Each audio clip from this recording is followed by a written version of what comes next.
Hello, everyone. I'm the Enforcer, and welcome to the breaking news. Please make sure to like, comment, and subscribe, and support us on Patreon. Link in the description below. Today, we have breaking news coming around from around the world, as we've been able to hear that inside the Volgograd Oblast, a Ukrainian attack has been conducted that was successfully able to destroy 4 Su-34 fighter bombers at the Marinovka Airfield. While at the same time, the Russian Federation is hurrying to create aircraft shelters throughout the remainder of their air bases in western Russia to be able to try and prevent additional attacks through Operation Spiderweb or other Ukrainian drone attacks such as the one seen today, being able to destroy a significant number or swath of Russian aircraft. Outside of that, we have also been able to hear in the state of Ukraine that the Ukrainian armed forces have continued to see that the Russian Federation is beginning to implement and use a larger number of North Korean equipment on the battlefield. And we are also hearing that more equipment is being redeployed from multiple other fronts, as it does appear that the Russian Federation will be conducting an offensive within the Zaporizhian region sometime here in the near future. Outside of that, and in the Middle East, we have been able to hear that the Republic of Turkey has stated that the S-400 air defense system, one of the most advanced missile-based air defense systems in the entirety of the world, at least according to what the Russian Federation says, states that it isn't really that good, and actually does not provide a full layer of protection over the Republic of Turkey from any incoming air threats, meaning the S-400 sucks. Outside of that, we have also been able to hear that the Israeli air forces are now conducting a bombing operation in southern Lebanon against Hezbollah forces within the region, as we've also been able to hear that the THAAD system deployed by the United States during the defense of the state of Israel and the Iran-Israel conflict depleted nearly 15 to 20% of all missile-based interceptors that the United States of America had available at its disposal, meaning that global stockpiles of THAAD missile interceptors is greatly depleted. At the same time, we've also been able to hear that apparently the MSAD is suggesting that there may be attacks onto Iranian operatives that are using cell phones, as they have advised people that if they hear a cell phone ringing on an IRGC official, or anyone else for that matter in the Iranian government, get away from them as quickly as possible. We have also been able to hear inside of Estonia that the Russian Federation is now beginning to say that the West is threatening their national security due to the allowance of US F-35s to be based and operated out of the area of Estonia. These aircraft are technically nuclear capable, but not nuclear armed. We've also been able to hear significant news out of the United Kingdom that apparently a group called Palestine Action is planning more sabotage attacks against the Royal Air Force, as we've been able to hear further developments published by journalists who were able to get into the group, stating that it appears quite clear and evident at this point that the group's actions are more so terroristic in nature and attempting to sabotage the abilities of the United Kingdom's military and armed forces. We've also been able to hear inside the United States of America that the president has made additional statements on the Islamic Republic of Iran, and we've also heard that the president will not stray away from bombing the Iranians again if it appears that they're working towards a nuclear weapons program. We have a decent amount of news today. And moving on into our first and major piece of news, we've been able to hear that near to the area of the Marinovka Airfield, there has been a significant airstrike that led to the destruction of 4 Su-34 fighter bombers just here within a short period. We can actually see these Su-34 fighter bombers on satellite picture, as this fighter bomber wing has been operating from the Marinovka Airfield for years at this point. And we were able to hear, according to the Ukrainian armed forces, that Ukrainian drones reached Volgograd and destroyed 2 Su-34. Later, this number was bumped up to 4 Su-34 fighter bombers that apparently were destroyed at Marinovka. We were able to hear that the same the same multifunctional bombers have actually actively been used to drop guided bombs on Ukrainian cities. We have seen that in the past, most notably near to active combat zones, specifically the city of Vovchansk and the cities of Pokrovsk, Toretsk, as well as Avdiivka in the past. We were able to hear later that apparently there was a decent amount of aircraft hit in another confirmation. 4 units of enemy aircraft were hit, and the technical and operational part, a place where various combat aircraft are serviced and repaired, was also hit as well in the drone attack, meaning that not only did the air wing at Marinovka suffer significant losses as a result of the Ukrainian drone attack, but the logistical abilities of the airbase have also taken a significant hit as well. And we generally assume that this repair facility is the one that you're seeing right here in Marinovka Airfield, where you see 2 aircraft that are sitting out, clearly undertaking repairs. It does appear that all of those locations were hit at the airfield, and it also seems that at least 4 Su-34 fighter bombers have been knocked out of service, with 2 of them being completely destroyed as a result of the attack. Meanwhile, the Russian Federation is trying to work around some sort of a fix to this issue, as we have been able to hear that new hangars are being built at the Otabinsk air base, as protective hangars are being constructed in the Otabinsk air base in Russia's Astrakhan region. This comes roughly a year after the base was struck by Ukrainian drones, reportedly damaging an Su-57 fighter jet that had been left without shelter at the time. As a matter of fact, it appears that most, if not all, Russian aircraft at the Otabinsk airfield have been left without any form of hardened shelters ever. As you can see here, all of them are subjected to open-air storage, at least at the time when the satellite picture was taken. From what we are generally understanding or assuming, most Russian air bases do not have any form of closed hangar protection, either soft or hardened shelters, for any of their aircraft. It's incredibly rare to see it, and in this instance, it has ended up paying the Russians dearly over the course of the war. Even the lack of soft shelters for their aircraft has seemed that significant losses have been taken. For example, during Operation Spiderweb, 34% of the Russian strategic bomber fleet was destroyed as a result of the Ukrainian drone attacks. We also understand that additional aircraft, including the 4 Su-34s that were just targeted the other day, along with a great deal of others, have also been targeted and destroyed by the Ukrainian armed forces and their drone attacks over the past. This has all been because there is no actual shelters within these regions, and it's becoming more pressingly clear that the Russian Federation, cash-strapped as they are, will have to go under even further expense to try and equip all of their airfields and bases with any kind of actually usable or defendable form of softened or hardened shelters for their aircraft, something that they are decades behind the West on, because the West generally has hardened shelters for all of their aircraft when they're not in service. Outside of that, inside of Ukraine, we have been able to see that the Russian Federation is getting into even rougher straits, as we were able to see proof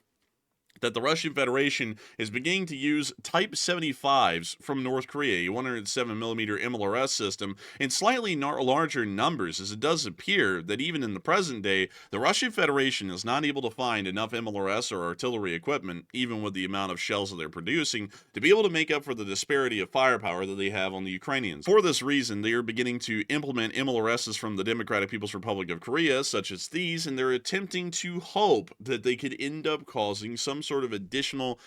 firepower leverage or advantage that the Russian Federation will be able to have over the Ukrainians, although North Korean equipment has a very sketchy track record in general, speaking about all North Korean weapon systems that have been used so far. This 107mm MLRS probably has as high a chance of maiming or killing the crew operating it as it would the Ukrainians down the way. Outside of that, we've also been able to hear that the Russian Federation appears to be planning for a new offensive within the area of Zaporizhia, as we have been able to see a decent amount of pictures showing the campaign markings of other fronts beginning to pop up within the Zaporizhia area. We can actually see V markings, Z markings, and we can also see triangular markings as well, which are all suggesting different fronts and different troop movements from different units in different locations. As reported, Russian forces are redeploying equipment through occupied Mariupol, preparing a new offensive on the Zaporizhia front, according to ex-Mariupol mayor's advisor Petro Andrushenko. Along the Rostov, Novozakov, Mariupol, Pologi, Berdyansk route, 7 platforms with tanks and over 40 trucks with troops and ammo were moved. Another column with over 20 trucks and at least 5 BMPs and DMD carriers is headed via occupied Crimea and Kherson to Mariupol and Rostov. Andrushenko notes intensified assault attempts near Huilopol and Orikiv are likely soon to happen. It does appear that at the moment the Russian Federation is attempting to try and shift around their forces and try and conduct a new offensive within the Zaporizhia Plain. The Zaporizhia Plain has been an incredibly tough place for the Russians or the Ukrainians to fight in. Given its flat and open nature, armored assaults by the Russians are generally very hard to pull off here, although this is the kind of ground suited for that doctrinal strategy, while at the same time the Ukrainians have had an incredibly difficult time advancing with their infantry and light armor support across the open fields for that very same reason. In general, while these are massive farm fields that are out here in southern Zaporizhia, it is that very fact of life that makes it an incredibly difficult place to fight in, for either side, or for either side to make any kind of ground. Nevertheless, it does appear that at least at the moment from the pictures we're getting, the Russian Federation is preparing for a new offensive within the Zaporizhia direction, and we may see that they might kick off this Zaporizhia offensive sometime later this year, as they'll most likely have to continue to move the forces into location, along with new supply points for those forces to be able to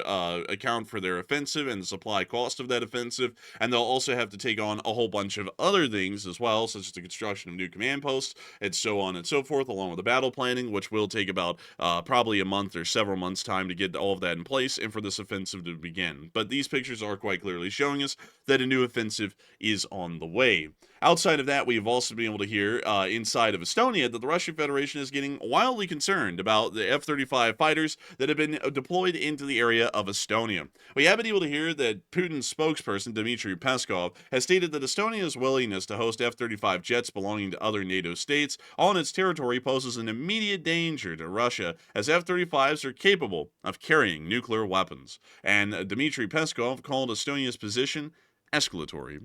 We do have to remember that the Estonians are an independent country within NATO, and that any sort of aircraft that are being deployed onto the territory of Estonia would be deployed in a defensive posturing, considering that this is more so for the protection of NATO allies. The fact that the Russian Federation is calling the deployment of F-35s, which may be nuclear capable but certainly are not nuclear armed, escalatory on the territory of a country that is within an entirely different defensive pact, and not only that is a sovereign country independent unto itself, is something that is quite laughable,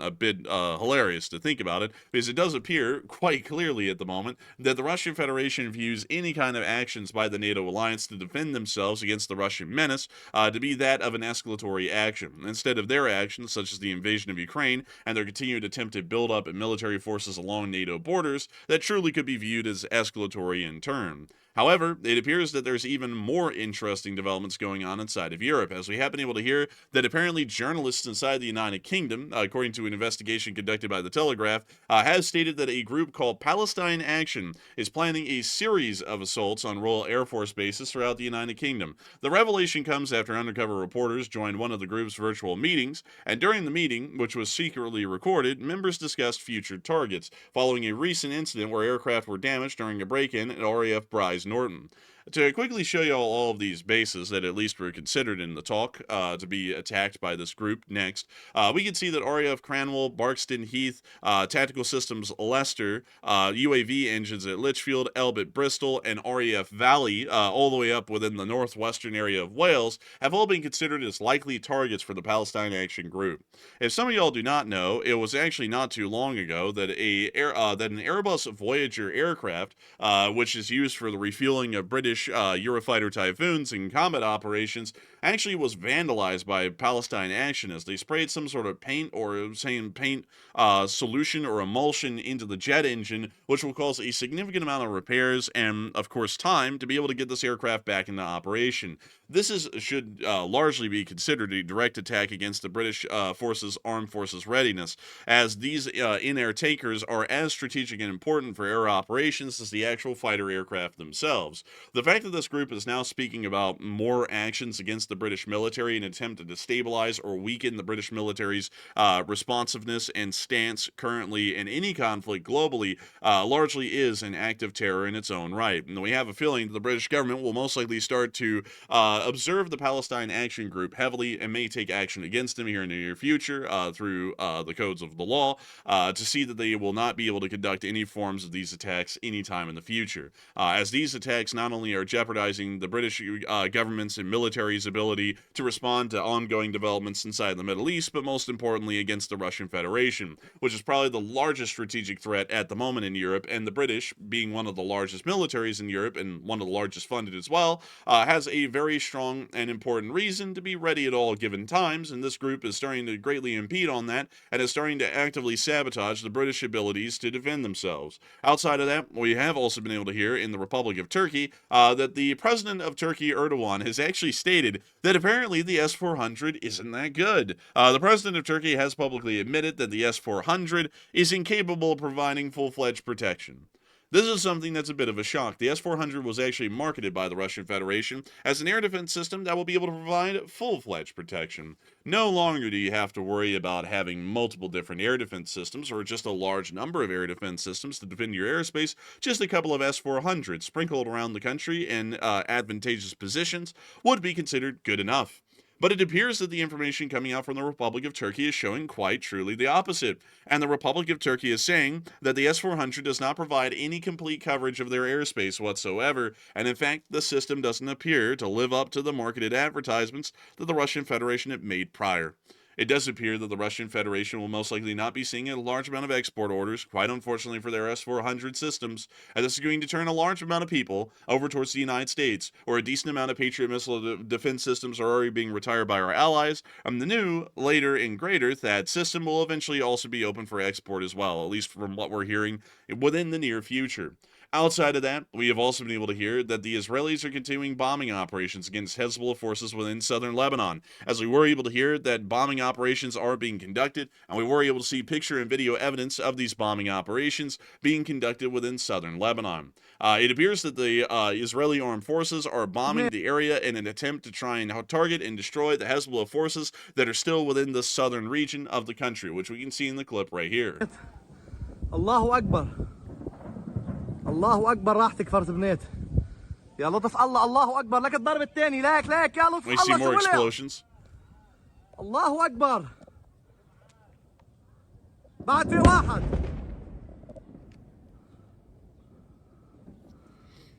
الله. It does appear that the Israelis are starting a concerted air campaign against the Hezbollah forces within southern Lebanon. In the meantime, we were able to hear an update about the Iran-Israel conflict and its status on the US THAAD systems, which were heavily depleted, apparently, according to information that we have, as 15 to 20% of the global supply of missiles that we have was expended in the conflict. That actually totals up to about $800 million worth of missiles fired over an 11-day period. It is also something to note that those missiles have to be spread out amongst the THAAD air defense systems across the entirety of the world, and this is highly suggesting that the United States Department of Defense or the U.S. Congress should approve funding for the Department of Defense to be able to purchase and acquire a larger stockpile of these THAAD interceptors. Considering that the world is so unstable and dangerous these days, it would be quite a prudent measure to see that there are far more THAAD interceptor missiles than that would ever be needed,